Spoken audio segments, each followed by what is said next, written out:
Breaking news I debra and say Ghana a Road Transport Coordinating Council. Now can say the almost amount to lawyer firm by 20%. Ebusiamba I say 21st of May 2025 and almost transport fares by 15%. Now Ebusia Ghana Road Transport a Coordinating Council in Sembi Atuja. Nebusia kind letter yam that to where say press release adjustment in public transport fares is effective Friday 8 August 2025.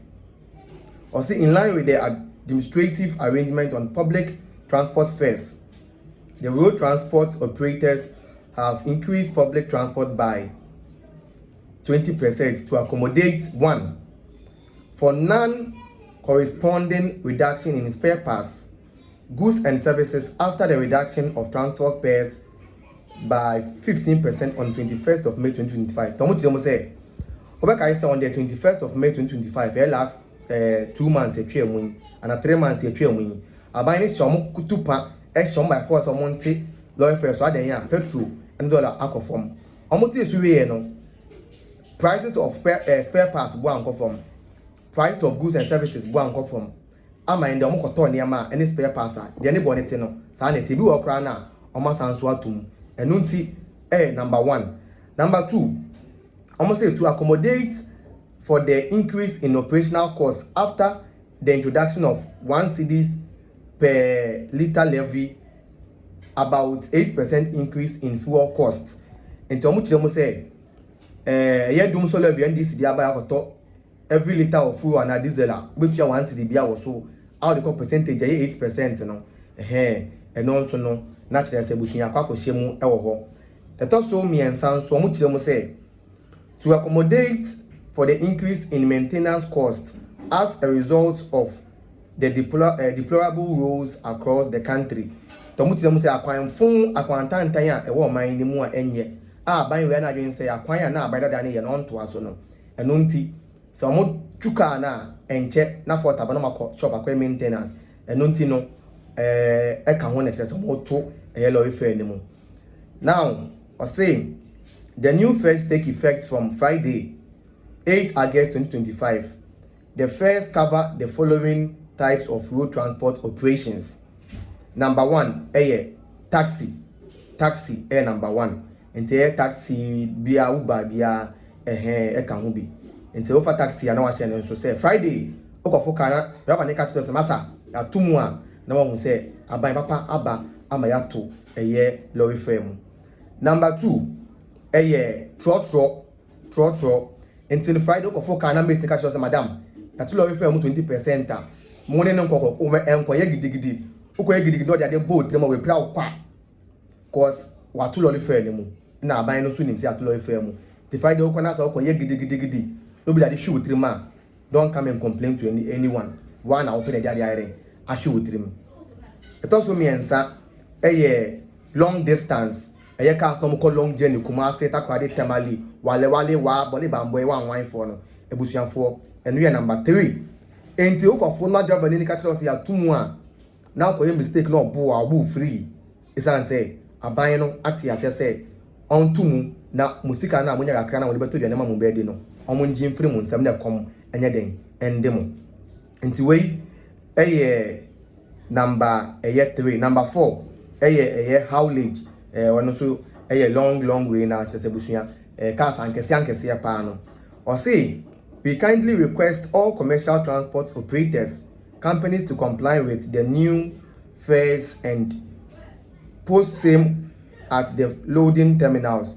We further request all operators, commuters, and the general public to cooperate for the successful implementation of the new fares and on behalf of the road transport operators. And Nipa Nesasha say Emmanuel Ohini Yabua, General Secretary, and Alaji Tanko, acting national chairman, Ministry of Road, and all media and Tinomini and Shasa say Busia. We update a debut on it. Say Ghana are buying NDC are buying 419 are buying no or 2 lorry frame by 20%. Into what for can I make the say a 2 more. Ma only mate no go gidi. Si ase ne tuya na ko wanim na my papa na aba Zu no agye so say aza yenina ene ebebere abom. Breaking news ebusafa no ka say the atolo ife by 20%. Ghana Road Transport Coordinating Council Edin Krata Ababonting. Now can you say press release adjustment in public transport fares effective Friday 8th of August 2025.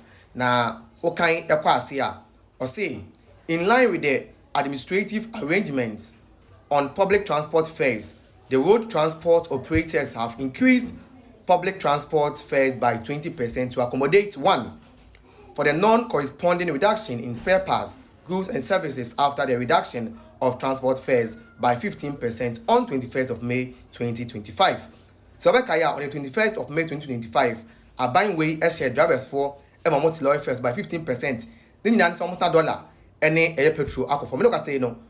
Dollar ne dey da so dey be dey petrol na akosoro. Omo tell me say spare parts no price na ne board as wording e wa boso kan e go compare.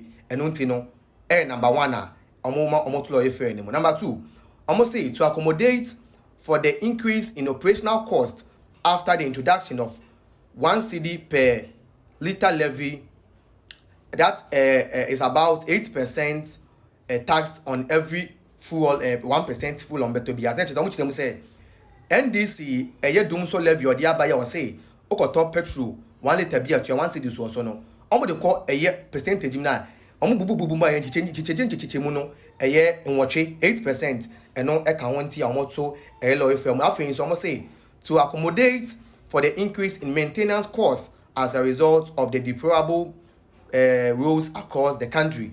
Omo chire mu say akwan a enye a e wo man ni mu a abaye ya na agyan say oba ye no akwan na baba dada no eye no onto aso no ama omo ka de bia no omo nam shop a omo bo ka na omo say the new fares take effect from Friday 8th of August 2025.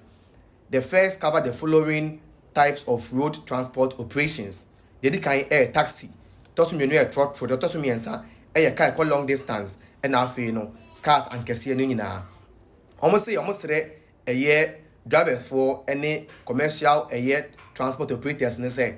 Omo nyina making sure say let them never bonting any 20% increase lorry fares no dey be adwuma. Na mo passengers for no so no mo kwana se mate for na catch them say atumu a mo nje ntumu na mo ntua esan say aban papa aba ama bibi aye kama so ho enti we no tro say eyezu a na wa tro say eza comment section esan say aban papa aba ama ya san so atu lorry fare mu say se si a no ska kana ka benya to do ni no sanfa ko tua lorry fare.